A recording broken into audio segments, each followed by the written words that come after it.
बिस्मिल्लाहिर्रहमानिर्रहीम। स्टूडेंट्स, अब हम फाइनल अकाउंट का क्वेश्चन नंबर 7 करेंगे। तो क्वेश्चन स्टार्ट करने से पहले इसका जो बेसिक इंट्रोडक्शन है, जो चीज़ें इसमें कंपलसरी हैं वो हम रिकॉल कर लेते हैं, रिमाइंड कर लेते हैं। तो जो फाइनल अकाउंट है ये अकाउंटिंग साइकिल की लास्ट स्टेज होती है। इसमें हम बिज़नेस का प्रॉफिट और लॉस और बैलेंस शीट जो है वो बनाते हैं। हम ये देखते हैं कि बिज़नेस प्रॉफिट में है या लॉस में है और इसकी फाइनेंशियल पोजीशन कैसी है। दो चीज़ें हम इसमें फाइंड आउट करते हैं। तो इसके लिए हम trading and profit and loss account बनाएंगे और ये हमें बताएगा बिज़नेस प्रॉफिट में है या लॉस में है। और दूसरा हम बनाएंगे बैलेंस शीट। बैलेंस शीट हमें बताएगी कि बिज़नेस की फाइनेंशियल पोजीशन कैसी है। क्वेश्चन में हमें ट्रायल बैलेंस दिया होगा। ट्रायल बैलेंस फार्मल भी होता है और इनफॉर्मल भी होता है। जो फार्मल ट्रायल बैलेंस होता है उसमें हमें डेबिट और क्रेडिट साइड बताई होती है, और जो इनफॉर्मल होता है उसमें हमें सिर्फ आइटम दे दी जाती है, उसकी डेबिट और क्रेडिट साइड नहीं बताई जाती। तो हमें पता होना चाहिए कि कौन सी चीज़ें जो है वो इनकम है, एक्सपेंस है, लायबिलिटी है, कैपिटल है या एसेट्स है। तो ट्रायल बैलेंस क्वेश्चन नंबर 7 में हमें दिया हुआ है। कुछ एडजस्टमेंट होती हैं जो साल के एंड पे भी हमने एडजस्ट करनी होती हैं। तो क्वेश्चन नंबर 7 को हम रीड करते हैं। जैसे कि बता रहा है क्वेश्चन में, from the following balance is taken from the book of Yakub prepare trading and profit and loss account for the year ended on 31 December 2002 and the balance sheet as on that date. तो हम सबसे पहले businessman का नाम लिख लेंगे, जिसका हमने trading and profit and loss account बनाना है उसका नाम लिख लेंगे। उसके बाद स्टेटमेंट का नाम लिखेंगे, trading and profit and loss account, और फॉर द ईयर एंडेड लिखेंगे। पूरे साल की इनकम और एक्सपेंसेस को हमने कंपैरिजन करके बिजनेस का प्रॉफिट या लॉस फाइंड आउट करना है। तो यहाँ पे जो भी आपको ईयर बताया हो वो अपनी बुक के मुताबिक या क्वेश्चन के मुताबिक आप लिख लीजिएगा, ठीक है। उसके बाद हम बनाएंगे trading and profit and loss account. तो trading and profit and loss account की दो साइड्स हैं, एक डेबिट साइड है, एक क्रेडिट साइड है।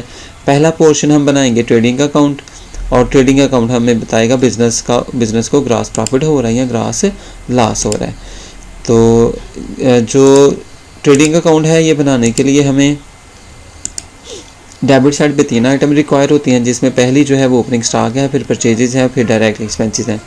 क्रेडिट साइड पे 2 चीज़ें चाहिए होती हैं, सेल्स हैं और क्लोजिंग स्टॉक है, ठीक है। तो ट्रायल बैलेंस में हम सबसे पहले ढूंढेंगे कि ओपनिंग स्टॉक दिया हुआ है या नहीं। ये ट्रायल बैलेंस के अंदर होता है। तो ये देखें स्टॉक दिया हुआ है 11,250 का। तो सबसे पहले हम ओपनिंग स्टॉक लिख लेंगे। इसके बाद हमने परचेजेस लिखनी होती हैं। ये हमारी जो है वो डायरेक्ट एक्सपेंसेस कंसीडर होते हैं। तो परचेजेस जो हैं वो हम ढूंढेंगे। ये परचेजेस दी हुई हैं 50,000 की, और परचेजेस लिखने से पहले हम ये देखेंगे कोई रिटर्न तो नहीं इसके रिलेटेड दी हुई। तो इसके साथ ही रिटर्न आउटवर्ड दी हुई है, ये परचेज रिटर्न है, ठीक है। रिटर्न आउटवर्ड परचेज रिटर्न होती है। तो हम क्या करेंगे, परचेजेस इनर कॉलम में लिखेंगे 50,000 और इसमें से लेस कर देंगे रिटर्न आउटवर्ड, और हमारी जो नेट परचेजेस रह जाएंगी वो 49,500 की रह जाएंगी, ठीक है। इसके बाद हमने डायरेक्ट एक्सपेंसेस लिखने होते हैं। तो हम पहले आइटम से शुरू करेंगे ताकि कोई भी जो एक्सपेंस है हमसे स्किप ना हो। तो हम पहली आइटम से देखते हुए आएंगे। तो ये जो कस्टम ड्यूटी है, ड्यूटी किसी भी तरह की होगी, वो हमारा डायरेक्ट एक्सपेंस कहलाता है। कस्टम ड्यूटी जो है यहाँ पे डायरेक्ट एक्सपेंस है, तो ये हम लिखेंगे। इनसे रिलेटेड कोई भी एडजस्टमेंट नहीं दी हुई क्वेश्चन में। तो इसके बाद हम क्रेडिट साइड पे आ जाएंगे। क्रेडिट साइड पे 2 चीज़ें लिखनी है, सेल है और क्लोजिंग स्टॉक है। तो सेल हम इसमें से ढूंढेंगे। सेल जो है वो ये दी हुई है 87,500। सेल लिखने से पहले हम देखेंगे इसकी रिटर्न तो नहीं है, तो सेल के ऊपर ही इसकी रिटर्न दी हुई है। रिटर्न इनवर्ड जो है वो सेल रिटर्न है। तो ये हम सेल में से माइनस करके नेट सेल लिखेंगे। तो सेल्स दी हुई थी 87,500, इसमें से रिटर्न लेस करेंगे 1500 है, 1500 है। तो हमारे पास नेट सेल आ जाएगी 86,000, ठीक है। इसके बाद हम क्लोजिंग स्टॉक लिखते हैं। क्लोजिंग स्टॉक जो है वो एडजस्टमेंट में दिया होता है। तो क्लोजिंग स्टॉक हमें दिया हुआ है 12,500, ये हम लिख लेंगे।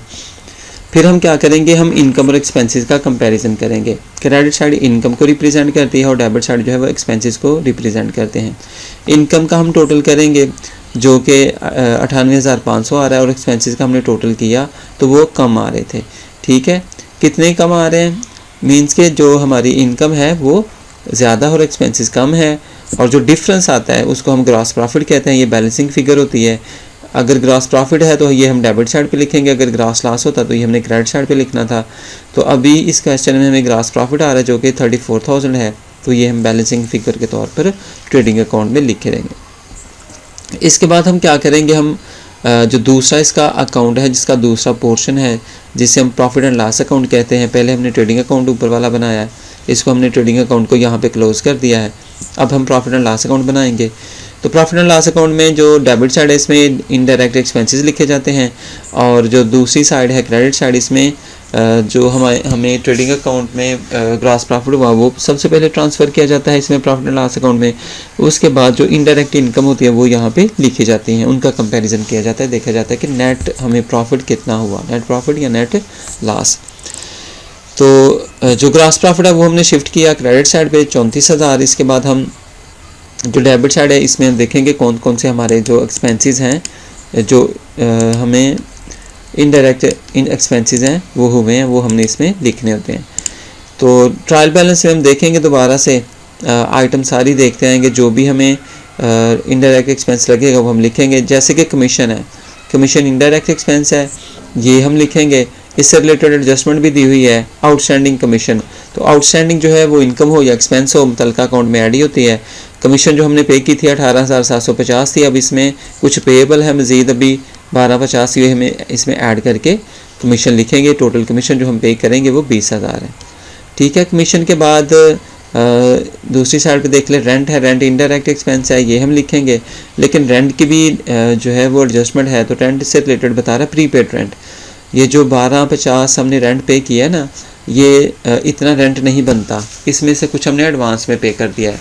तो जो एडवांस में हम पे करेंगे वो इसमें से हम लेस करके लिखेंगे। लेस इसलिए करेंगे क्योंकि हम एक स्पेसिफिक अकाउंटिंग पीरियड का trading and profit and loss account बना रहे हैं, हम प्रॉफिट और लॉस फाइंड आउट करना चाह रहे हैं। तो इसमें ये जो 250 है ना, ये नेक्स्ट अकाउंटिंग पीरियड का पे कर दिया है हमने, तो ये इसमें ऐड नहीं करेंगे। हम नेक्स्ट ईयर जब trading and profit and loss account बनाएंगे तब हम ये जाके वहाँ पे लिखेंगे। ठीक है, तो प्रीपेड आइटम जितनी भी होती हैं वो मुतलका अकाउंट में लेस ही होती हैं, चाहे ट्रेडिंग अकाउंट हो या प्रॉफिट एंड लॉस अकाउंट हो, प्रीपेड जितनी भी आइटम होती हैं वो लेस ही होती हैं। तो रेंट में से प्रीपेड रेंट माइनस कर देंगे, तो टोटल रेंट जो इस साल का बनता है वो हमारा 1,000 है, वो हम लिख देंगे। इसके बाद रेंट के बाद फर्नीचर है, तो फर्नीचर की डेप्रिसिएशन दी हुई है। फर्नीचर जो हमने परचेज़ किया था वो 2500 का किया था, लेकिन इसकी डेप्रिसिएशन बताई हुई है 7.5%।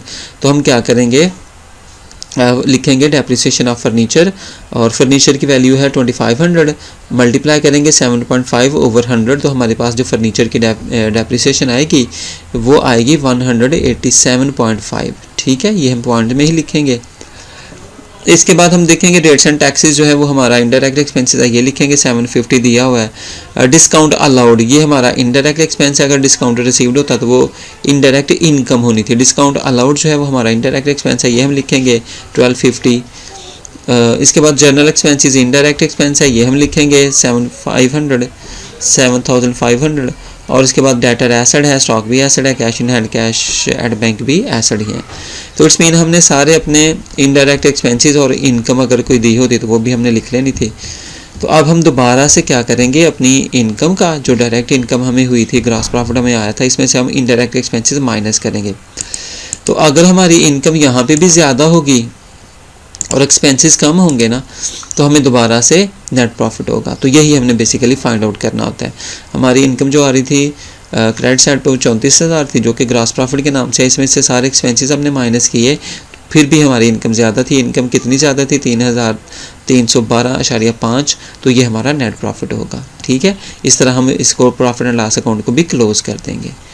ठीक है, ये बैलेंसिंग फिगर होती है ताकि हम अपने अकाउंट को फाइनल कर सके, हमें पता चल सके कितना प्रॉफिट या कितना लॉस है। इसके बाद इस क्वेश्चन की जो सेकेंडरी रिक्वायरमेंट है वो है बैलेंस शीट। बैलेंस शीट अब हम बनाएंगे। तो बैलेंस शीट बनाने के लिए आपको पता है कि एक इसके एसेट साइड है, एक लाइबिलिटी साइड है। एसेट साइड पे करंट एसेट और फिक्स्ड एसेट लिखे जाते हैं, लाइबिलिटी साइड पे करंट लाइबिलिटी और लॉन्ग टर्म या फिक्स्ड लाइबिलिटी लिखी जाती हैं। करंट एसेट में cash in hand, cash at bank, debtors वगैरह आते हैं, और फिक्स्ड एसेट में वो एसेट जिनकी लाइफ मोर देन 1 ईयर हो। तो हम दोबारा से ट्रायल बैलेंस में आएंगे और ट्रायल बैलेंस में देखेंगे कि जो करंट एसेट दिए हुए हैं वो लिखेंगे। सबसे पहले जो कैश या cash easily convertible into cash हो वो हम लिखते हैं, जैसे कि कैश इन हैंड बताया हुआ है, तो कैश इन हैंड बताया हुआ है 1750, ये हम लिखेंगे। कैश एट बैंक लिखेंगे 14,000। इसके बाद डेटर्स बताए हुए हैं, ये भी हमारा करंट एसेट है, ये हम लिखेंगे 14,000। और पहले हम ट्रायल बैलेंस में देखेंगे और कोई हमें करंट एसेट तो नहीं दिया हुआ, तो अगर नहीं दिया हुआ तो हम एडजस्टमेंट में भी चेक करते हैं। तो प्रीपेड जितने भी आपके एक्सपेंसेस होते हैं जो आपने एडवांस में पे किए होते हैं इन शेप ऑफ कैश, वो आपके एसेट होते हैं। प्रीपेड एक्सपेंसेस करंट एसेट के तौर पर लिखे जाते हैं। ट्रायल बैलेंस में अगर आपके एक्सपेंसेस ख़त्म हो जाए तो फिर हम एडजस्टमेंट में देखते हैं। जैसे कि प्रीपेड है, ये आपका करंट एसेट के तौर पर रिप्रेजेंट होता है, और क्लोजिंग स्टॉक भी आपका करंट एसेट है, ये हम लिख लेंगे। इसके बाद जो फिक्स्ड एसेट है वो हम लिखेंगे। तो फिक्स्ड एसेट में हमारे पास जो है वो फर्नीचर दिया हुआ है। फर्नीचर की वैल्यू है 2500 और इसकी हमने नेट वैल्यू लिखनी है। इसमें से इसके डेप्रिसिएशन माइनस करेंगे। डेप्रिसिएशन हमने पहले भी कैलकुलेट की थी, हमने ये डेप्रिसिएशन कैलकुलेट की थी। तो इसी को हम जो है जो हमारी डेप्रिसिएशन है यहाँ पे हम दोबारा से इसको लेस कर देंगे उस फिक्स्ड एसेट की वैल्यू में से। तो हमारे पास 2500 जो है वो फर्नीचर की वैल्यू थी, इसमें डेप्रिसिएशन लेस की जो कि 187.5 थी, वो हमने लेस करके जो फिक्स्ड एसेट है फर्नीचर उसकी नेट वैल्यू लिख दी। लाइबिलिटी साइड पे आएंगे तो लाइबिलिटी साइड में सबसे पहले हम क्रेडिटर्स लिखेंगे। क्रेडिटर्स क्वेश्चन में उसने दिए हुए हैं, यहाँ से हम ढूंढ लेंगे और क्रेडिटर्स जो है ना ये सब एंड पे दिए हुए 13,250, ये हम लिख लेंगे। फिर अगर ट्रायल बैलेंस में और कोई भी करंट लाइबिलिटी नहीं है तो हम एडजस्टमेंट में देखेंगे कोई करंट लाइबिलिटी हो। आउटस्टैंडिंग एक्सपेंसेस हमारी करंट लाइबिलिटीज़ होती हैं, ये हम लिखेंगे। आउटस्टैंडिंग कमीशन के नाम से है तो ये हम लिखेंगे। ये हमारे पास आ रहा है 1250, तो ये हम लिख लेंगे आउटस्टैंडिंग कमीशन, ठीक है 1250।